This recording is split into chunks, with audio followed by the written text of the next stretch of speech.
For the last 16 years, I have ran pro days for quarterback from number one pick, two of those guys, Burrow and Trevor Lawrence, all the way down to guys who've gone undrafted and everything in between. In fact, I've had, I think, 12 or 13 guys go in the first round, a bunch of second rounders. Look, I've been to these schools and ran a lot of these pro days. So I want to address some of the most common criticisms I hear about how unimportant these pro days are in the draft evaluation process for quarterbacks. So the first thing I hear a bunch of is that all of these pro days are just too simple, it's too easy, it's scripted, and they've been thrown with these wideouts all year long. It should look great. And I get it. Look, there's no defense out there, and yes, they have had an opportunity to throw to these guys before.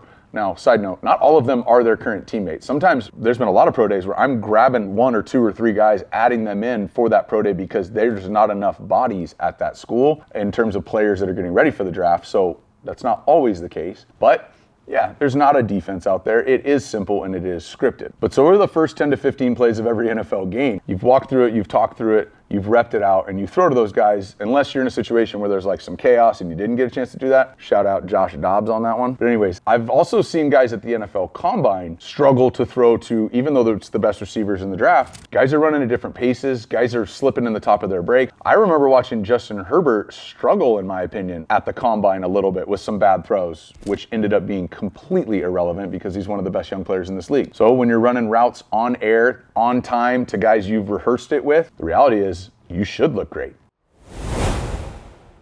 I'm Jordan Palmer. I want to tell you about my new newsletter called Cover 3. I have a lot of interesting discussions about football throughout all 12 months of the year, and I uniquely see the position differently because I do camps for middle school and high school. I train some of the top college quarterbacks. I train some of the top NFL quarterbacks. A lot of my friends are coordinators and head coaches, but I've also got some buddies in the media world and the agent world. So I just kind of see the entire thing, which is why I created Cover 3, picking the 3 most relevant topics each week throughout the entire year and breaking them down for you. I'm not going to explain to you that I think Patrick Mahomes is good at quarterback. You can find that content anywhere, but I might highlight something you had no idea what was going on, or you heard about but didn't have any context for why that happened. And I'm able to bring that digestibly every single week. Cover 3, sign up and check it out.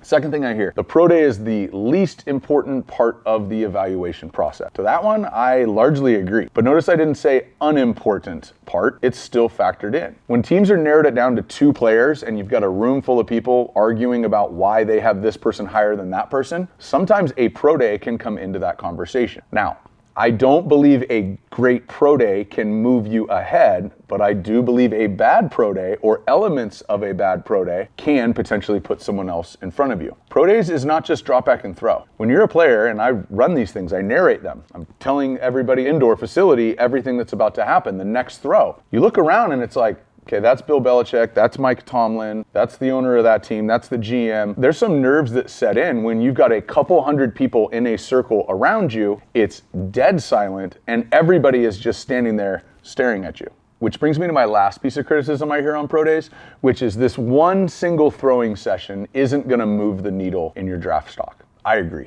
Look, you're getting drafted where you want, higher than you want, or lower than you want, based off of your film, right? And there's the accumulation and the sum of all of these interactions.